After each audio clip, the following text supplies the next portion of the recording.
guys, I'm Nathan from Arms and Armor, and today we're doing a special Whiskey and Weapons with Jess Finley, hello, swordswoman extraordinaire, wrestler and intellectual of swords, and media personality with your Desire line. Oh, thank you. Yeah. And, one of my favorite people in HEMA. So today, we're going to be talking about how the tools that we train with impact what we're trying to learn, and I'll be talking about from the perspective of some things that we've made at Arms and Armor, including a couple swords that we made for Jess to her specs, and this one, which is a replica we've just finished of a historic fetter in the Higgins Armory at the Worcester Art Museum. So Jess, thank you so much for coming up. Cheers! Cheers! Whiskey and Weapons, everybody. Also, Craig Johnson is back there behind the camera. There he is. Cheers. Thanks for having me. Oh, yeah.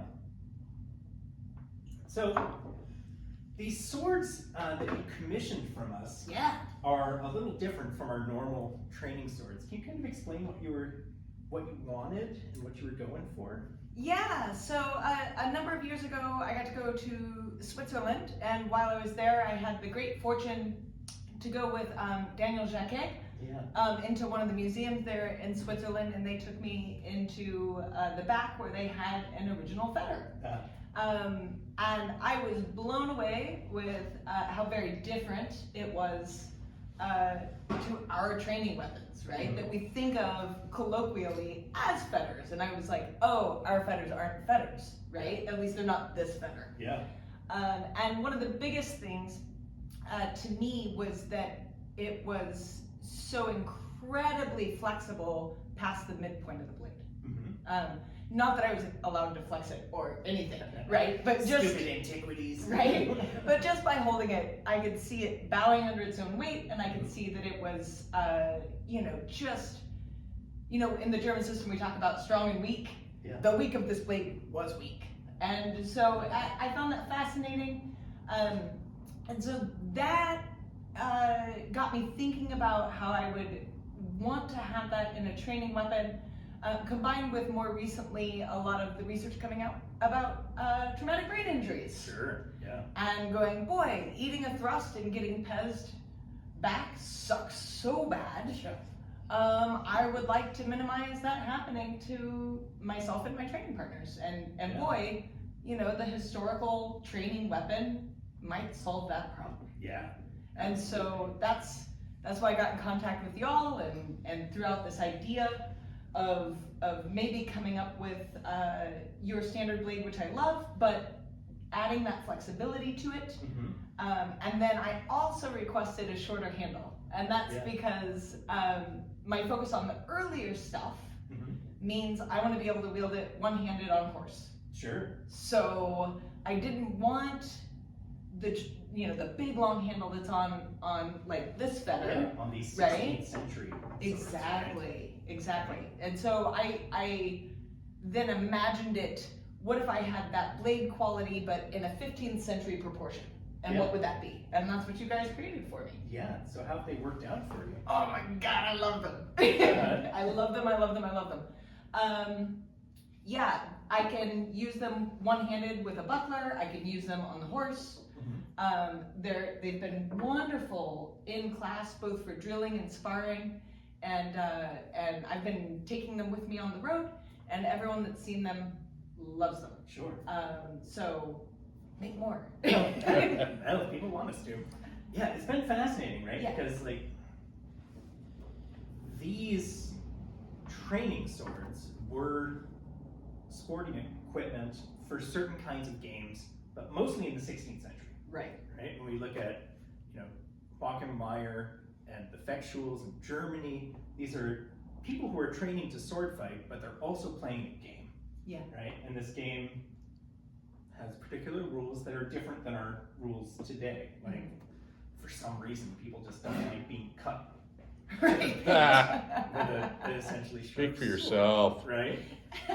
And now, fetters, there's a quest for cheapness and durability out there, right? Which means that they tend to get quite rigid and they have to be really beefy so they don't break. And people don't like it when their swords break, even though if you're smashing things against each other, they'll break eventually. And we've been trying to think through what this makes us do. What are the relics for our practice of having sword fighting in the particular way we do today with these training tools that in some cases are pretty anachronistic to what we're trying to learn, like Fiore or like, you know, early KDF stuff with Renaissance weapons. Yeah. That have then become all kind of, you know, different. Right? They're super stiff, and probably concussions are one of the things. Sure. Yeah. Yeah. So like this sword, you guys, I had talked about previously going to the Higgins Armory with Dale Utt, and they had a historical feather there that we did a 3D model of, and I was really curious about it because it's really thick. I can't really see how well you can see, but this is 5/16. It's very thick. Was it 5/16 or was it bigger? A little more. It was a little bigger. So it was thick, but out here, the point is 0.6 millimeters thick. It's essentially sharp, and it's very flexible there, but it has tons of blade presence right here. And it moves really nice, even though it's a 4-pound sword. Right? Yeah. It flies. Yeah. But is it something that we could train with today? Like only if you wanted to be bleeding from the pate, Right. It's totally dangerous, right? Yeah. That'll just cut you. It's sharp. But that was the game, Yeah, sure. right? It was like, and it's just made me think about if we're fighting with a totally different instrument, Yeah. with totally different gear, it's gonna alter our interpretations of stuff, right? Mm-hmm. So I'm curious, as you fight with these, Yeah. aside from like the less danger to the brain tissue, Right. what do you like? What has it helped you to learn or to think about? Well, I think one of the biggest things is the fact that, I mean, relatively these have a little bit more bend even than Oh yeah. than yours, to the proportion of the blade is what I mean there. Yeah. So what I found is that it is incredible feedback to your edge alignment.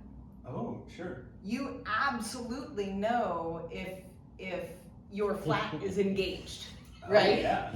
Because people will attempt to engage your flat and accidentally disengage you against their own selves, Sure. right? Yeah. Because there's nothing to grab out at the tip. Whereas a stiffer weapon, you can maybe beat the tip down, Sure. right? Yeah. And so for techniques like a crumpow, it gets really, really particular where on the flat you're gonna hit that blade, and you better hit much closer to the mid blade Yeah. than maybe you could, sneak by with Sure. closer to the tip. So that sort of thing has been super interesting. Likewise with winding actions, anything you're turning over your blade to get a different edge in alignment. In that turn, if you don't make it, boom, you just get bent and suppressed down. Sure. So it's feedback for both parties. Yeah. Right? That's interesting. Yeah, the dimensional stability is, the difference between them is really accentuated. Yes. Yes. And you absolutely know if they're hitting the flat of your weak or the flat of your strong. Sure. Just to make an old meme reference. Yeah. You can't not. Right. So I really, really appreciated that, and what that's brought in, and at my club, I just have these out with all the other swords that people can grab, and people fight over them. Yeah. Right? Because they want to have these. Sure. So that's cool. Oh, that's really cool. Yeah, I love the shorter grip too. Like we have one of our Oakshott Institute fellows, Dale Utt, who does the 3D modeling, right? He had us make him a fetter with the hilt from the Schloss Airbox sword in the Oakshott Institute. Yeah. Right? And it is, how long is that grip? 7 inches. 7 1/4. 7 1/4 inches with a big swell, Waist, tiny back. big waist Yeah. in the center of it, and it's been fascinating to see how it changes his fighting too, because when we have these big long grips, right, people are tempted to zwerk with their arms Yeah. way out here, but if your hands are together, you have to zwerk with your hips, Yeah. which is Very true. the way you ought to power a cut. I'm sure there are reasons and ways to do it with your arms that would be okay, but like the fact that you have to do it with your hips engages that in a way that makes it really a cut, Mm-hmm. and you can't not, or else you just get tied up. Your arms can't move that far, Yeah. right? And Yeah. I think it's another really cool insight Yeah. toward that kind of practice. Right. You know, and I really enjoy the smaller handles. Some people are like, I'd really rather this Arms and Armor blade and the normal Arms and Armor Sure. grip, you know, largely because, and I think this is relevant, our modern sporting protective equipment, Yeah, yeah, right, absolutely. also is driving the proportion of our sporting sword equipment, right? For sure. So people think, oh, well, I'm not so sure that my, you know, whatever company's plastic Yeah. protection I'm wearing will fit in this, you know. But my gauntlets have no problem. Sure. My steel ones, right? Oh, yeah. They fit close enough to my hand. I use them with this, and I'm good to go. Oh, totally. So, you know, these things are interesting. How what seem to be very small, 1/4 inch here, 1/4 inch there, adds up suddenly to now you need a whole nother inch on your hilt. You know, Oh, yeah. right? Yeah. I've just never been able to fight in big HEMA mitts. No. I've just been too lazy to get used to it. And I think especially for, folks who have a little extra chonk, it's harder to wrap up if you For got sure. you got a bunch of person in the way. Yeah, Some yeah. of this stuff, which is legit. Trust me. Yeah, so our sporting equipment is another relic, right? Yeah. So I recently had Josh Davis make me a pair of Black Prince gauntlets that are they weigh 4 ounces. Right. They are tight to my hands. Yeah. And anything I can hold with my bare hands, I can hold with those. And I can do everything. But they're $3,000. So Right. this is the difference. You have a beautiful piece of armor and it'll work great. If you can't throw 3K, Anna, don't listen to this. Then Wife alert. you have other kinds of trade-offs. Right. The size of your gloves and everything. Yeah. And I mean, certainly I think it's worth noting those trade-offs are historical, right? I mean, we see historical equipment in period going from everything from, Maximilian, you can throw an entire empire's wealth at it, to, what could average Jane pick up, Yeah. that she could buy secondhand, right? Absolutely. And get by with it. What is the master of the armory throwing at you as you stumble by on your way out to the back of the town? Yeah, right? Here, put this on. Yeah. The bad guys are coming. This doesn't fit. Yeah, it does. Move. Yeah. So I mean, so I think it's not maybe a situation of you can't do it or you shouldn't do it or even that it's bad, but just that we all ought to put our awareness towards it. Yeah. Right? Oh yeah. What is this doing to my practice? Yeah. And then maybe try to diversify your equipment to see what happens. Oh, absolutely. Yeah. I think we kind of take for granted that modern HEMA wear is the thing you wear to sword fight. Right. And it's an artifact of a whole bunch of stuff. Yeah. Nobody had a grand plan, it just happened, y'all. Yeah. We just ended up here somehow. Right. Exactly. Yeah. 25 years later. Right. Boom. Everywhere's black. I don't wear black. Yeah. And so another interesting thing that we were talking about was sharps. Right? Because there's 2 different ends of this spectrum, right? We have training swords and we have sharp swords. And both of these teach us different lessons. I'm not telling you defense with sharp swords. I'm telling you not defense with sharp swords.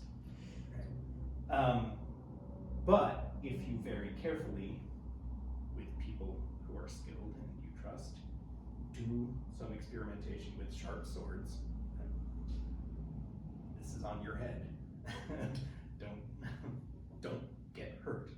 And they're made to kill you, right? So they kill you. So you have to be very careful. You learn different lessons too, right? These things interact differently than training swords do, and we've done a couple videos, Craig and I, about edge on edge binding, and people like, Kurt Holtfretter has done a bunch of edge on edge stuff, and Roland has done a bunch, and I think it teaches a lot of lessons.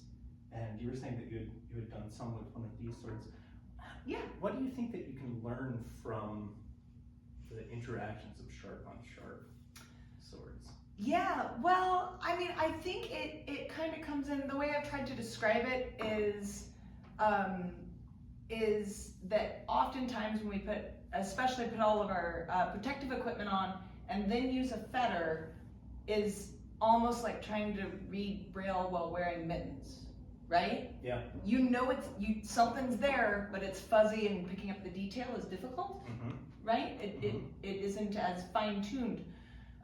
Whereas once you start putting a sharp against a sharp, you know that the edges are touching. You know that the flats are touching. You know when somebody rolls, because you can even feel your sword move as they do it, right? And so it can start to give you this information about the feeling of when the swords touch, right? Yeah. And it's not like, I haven't found, like, some people get obsessed with, the edges bind and you have to break away. Nah, it just fixes itself. Like, that's an artifact too, right? Sure. Oh yeah. Of our care as we work. So you don't have to overthink that, but it does give a clarity to it. I'm a person that I get a lot of information about what's happening by the sound of when swords are interacting with each other as much as the feel in my hand. Yeah. And I find that the sound of edges coming together hard versus edges coming together shink, like along the edge. Stain, kind of. Yeah, versus edges hitting flat, like the sound is so different. And often on the fetters, it's the same sound. Yeah. Right? Yeah. Oh, absolutely. Yeah. And so I also find that just there's so many things, right, that as martial artists we pick up out of the atmosphere to tell us what's happening. Oh yeah. And it makes total sense that sentiment de faire. Yeah. Feeling. What you can feel through your sensor depends on the qualities of the sensor. Yeah. Right? If you had weird antennas, like depending on if you have a sniffer out there or a taster, you're going to experience different aspects of what's going on. And as a swords person, like cultivating that sentiment, right? That's the heart of the art. Yeah, yeah. And then of course, with sharps, you can do things like if you care to beat your sharp up, slam it against some armor that you have, slam it against some mail you have, slam it against, a variety of things a sword might have encountered, and learn some things about what does it feel like when I hit, armor with the tip of my sword. This no longer has its original tip. That's what happens when you hit armor with a sharp tip sword, right? Yeah, right. Those sparks, whatever, are parts of things. Parts of swords going away. Yes. Briefly, that sword had a beautiful little curl at the end that I snapped off. Right? Yeah, it'll happen. Sure. Right. But there's so much information that you can glean from that about, what you might want to do in any given situation and why they prioritize certain techniques over others. Oh, absolutely. Yeah. Like, especially The Okay. conversation of the swords, Yeah. Yeah. right? Yeah. That in-depth moment where it's all talking to you Mhm. in your hand. Yeah. Yeah. As Bruce Lee said, don't be the teapot, be the water in the teapot. It's the listening to your sword as it moves through. Yeah. So we're gonna have a couple other, probably at least one other video with Jess here. We'll do this week, and I'll show you guys a more in-depth look at this Higgins sword, and we'll talk about the process of making or changing the dynamics of a training blade in a later blog post that we'll do, and trying to keep this under 2 hours for you guys. You know. But yeah, is there anything else you think you'd like to add at the moment? I think the only thing we didn't touch was just that over the 20 years I've done this, our training weapons have absolutely changed of what was the standard thing to see at a club. Sure. And I expect it's going to continue to change as we go into the future, because again, like, none of these things are the one true longsword trainer. They are all works in progress as we seek to find the things we want in our martial arts. Absolutely. Which allows me to pitch, because, you know, I'm wearing my Arms and Armor shirt. You know, you can get inexpensive fetters, which I would say are great. Go fight a tournament. If you're gonna beat your things up, get that. When you're ready to get, I don't want to exactly say your grown-up sword, but I'm kind of saying your grown-up sword. Come talk to us. And you know, what we do is custom specialized work to make a tool for you to understand your art, rather than just sporting equipment, right? Sporting equipment, we're not super interested in that, but specialized training tools, we really are, and replicas of existing historical pieces. So if you want to talk to us, please drop us an email. We're happy to. Jess, thank you so much for